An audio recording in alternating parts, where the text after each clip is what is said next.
mansions and estates and gardens of Mughal nobility, especially of Dara Shikoh, who was the eldest son of Shah Jahan, and also Ali Mardan Khan, who was an important Mughal noble. And this place and this land has been sold to various hands. Finally, when it reached to Lala Sultan Singh, who is known to have built this market. And even today, the remains of the old buildings, old architecture is visible. And the mosque or the structure in front of us is Fakr-ul Masajid Mosque, that is pride of mosques. It was built by Khanizeh Fatima in the memory of her deceased husband, who was under Aurangzeb as commander-in-chief, and that too in Agra. It is called Lal Masjid also because of the red sandstone that is being used here.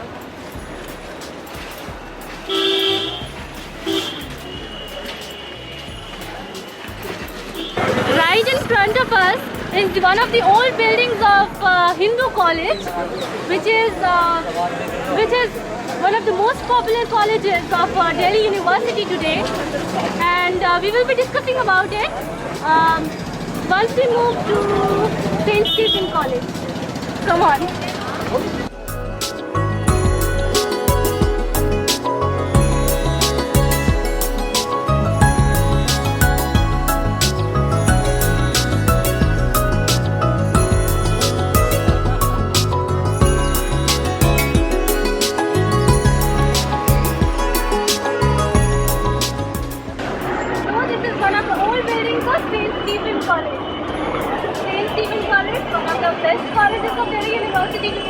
This was built up by the British missionaries in order to spread English, Western education. And right behind this old Hindu college building, it was because it was built up by the Indian merchants who wanted to oppose this idea of English Western education. So even today, these colleges are almost opposite to each other in Delhi University campus, and the tussle and the competition is still going on. This is right now Chief Electoral Office building, and that is MCD, under Municipal Corporation of Delhi. Both are government building and both are active as well.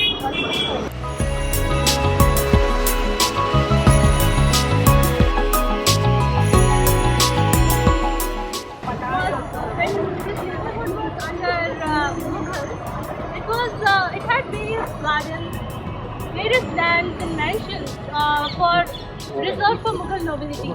And when the British occupied the city in 1803, they modified the buildings according to their own taste and desires and interests. And one such British resident was David Octagon. He had built up a market here called Nasirabad. Then after his death, there was a British cantonment here. And finally, it was sold off to Skinner, James Skinner, who has built this church, St. James Church. And this is one of the oldest. Rather, it is the first church of the city. And James Skinner was an interesting person. He had a mixed blood orientation because of his Scottish father and Rajput mother. And because of this mixed blood, he could not find a fixed place in the British army. So he had his own military band, and whoever paid him more, he used to fight for them. And interestingly, his regiment's name, that is the Skinner's Horse, it is still existing in the Indian army. And he was not only excellent in military skills, but he was also well versed with Persian culture, Persian language, and he used to write memoirs of his military expeditions in the Persian language. We can't meet Skinner because he's there inside the church, buried under the communion table. But of course, we can meet his family members and also his friends.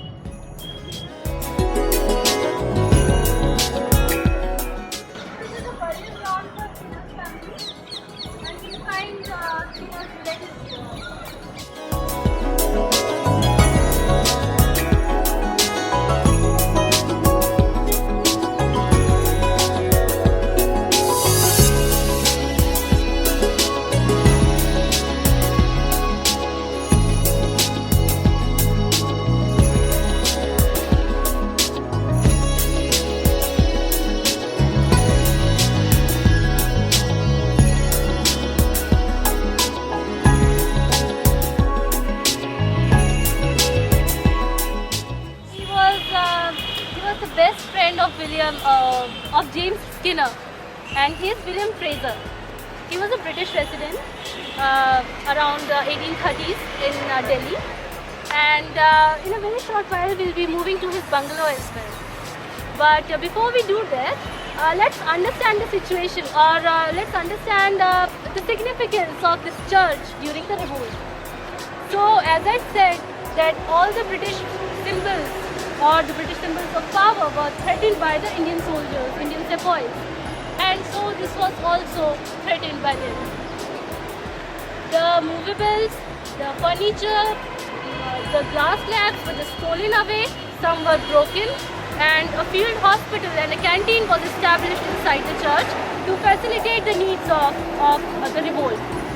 And even the copper cross and the ball which we see today is the one which had been replaced, which had to be replaced, as the original one was destroyed or damaged by Indian soldiers who were using it for their target practice.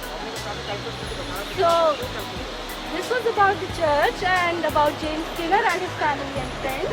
And now we'll be moving to his bungalow.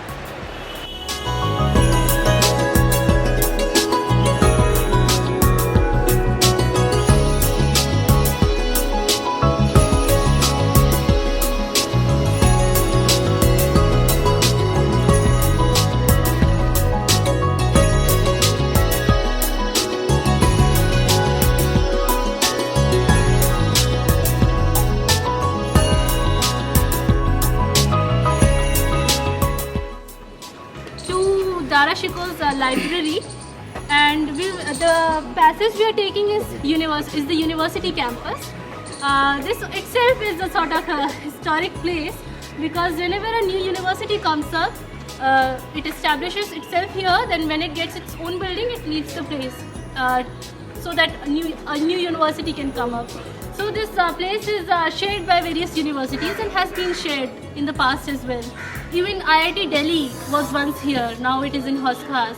Delhi College of Engineering is in Bhavana now, it was also here. Then there's a Guru Gobind Indraprasth University. It is now in Dwarka Sector 16. And now it is recently shared by two universities, that is Ambedkar University Delhi, that is AUD, and IGIT, Indira Gandhi Institute of Technology.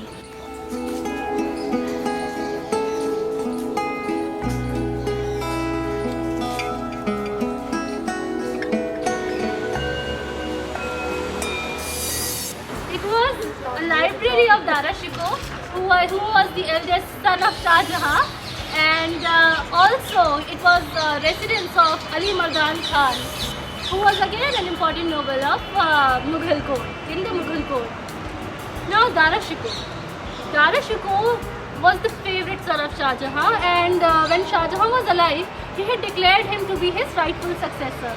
But the conquest of throne between him and Aurangzeb was quite brutal, and in which Aurangzeb, the younger brother of Dara Shikoh and the younger son of Shah Jahan, defeated Dara Shikoh, and Aurangzeb then became the emperor of Delhi, and Dara Shikoh was executed after some time. And Ali Mardan Khan, who is known to have stayed here and who is also credited for his works in for his canal work in Chandni Chowk, or whose tunnel we had been discussing about in the Northern Railway's office, was an important Mughal noble, as I had been repeatedly saying. But he was under Safavid dynasty earlier, and Safavid dynasty was the dynasty which was ruling modern Turkey, Iraq, Iran, some parts of Afghanistan. And when Ali Mardan Khan, he was given a province, Kandahar province, and when he surrenders it to Shah Jahan, he comes to the Mughal court.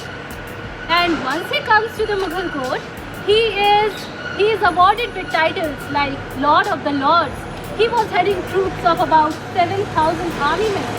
And if you go to Lahore, you will find his tomb. And there is a beautiful garden in Kashmir, Bagh-e Ali Mardan Khan, in his name. So this architecture which we see does not really resemble the Mughal architecture.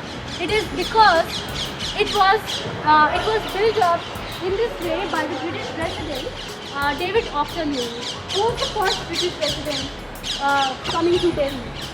And if you go to that side of this building, you will be able to see the remains of Mughal architecture as well. Not very prominent, but yes, we can make a sense of it.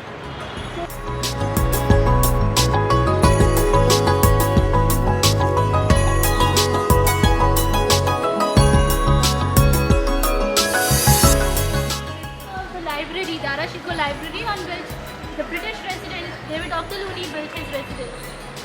And we can see that it is way below the ground level, and the bricks which have been used here are the Lakhari bricks, which we also saw in the Kashmiri Gate area, the Kashmiri Gate itself. And there are many guesses as to what could these places have been. So, some people say it could have been for horses. Some people say it could have been used as a shelter house because for the travelers who were coming to the library. Right now there was someone who was guessing that it could have been a canal also here. So I don't really know, and no one has really specifically said what could these have been because these are just a ruin.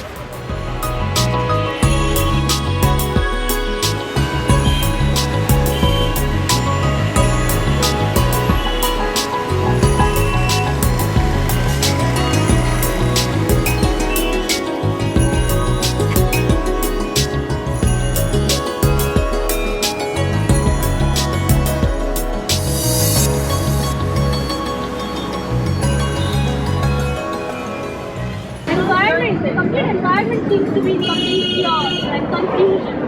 And more than information, there are rumors all over. And then comes the significance of the telegraph office, which could have been here or very, very near to us somewhere. Especially the significance is of the two signalers who stayed on duty and they kept on signaling the Ambala government about the happenings of the Delhi city, so that the similar situation could not erupt in Punjab. And it was in the memory of the bravery of the two signalers and of the telegraph office that the telegraph office memorial was erected by the British here. Yeah.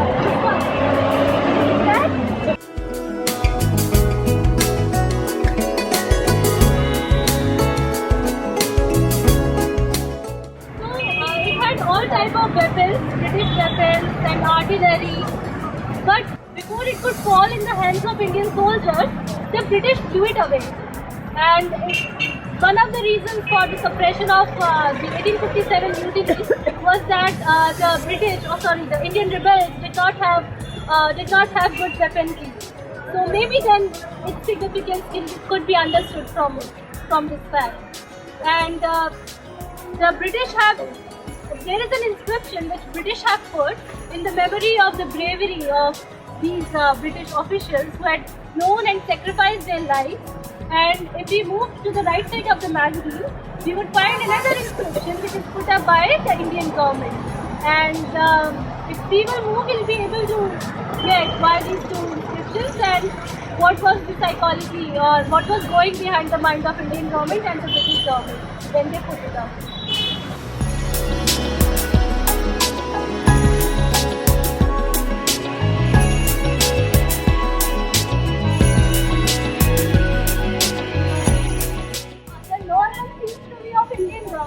They're trying to clarify, and the upper one is by the British and for the British. They're trying to clear that these are not the rebels, but they're the freedom fighters. So here we come to the end of our walk, and thanks for being such a lovely crowd. I really enjoyed with you.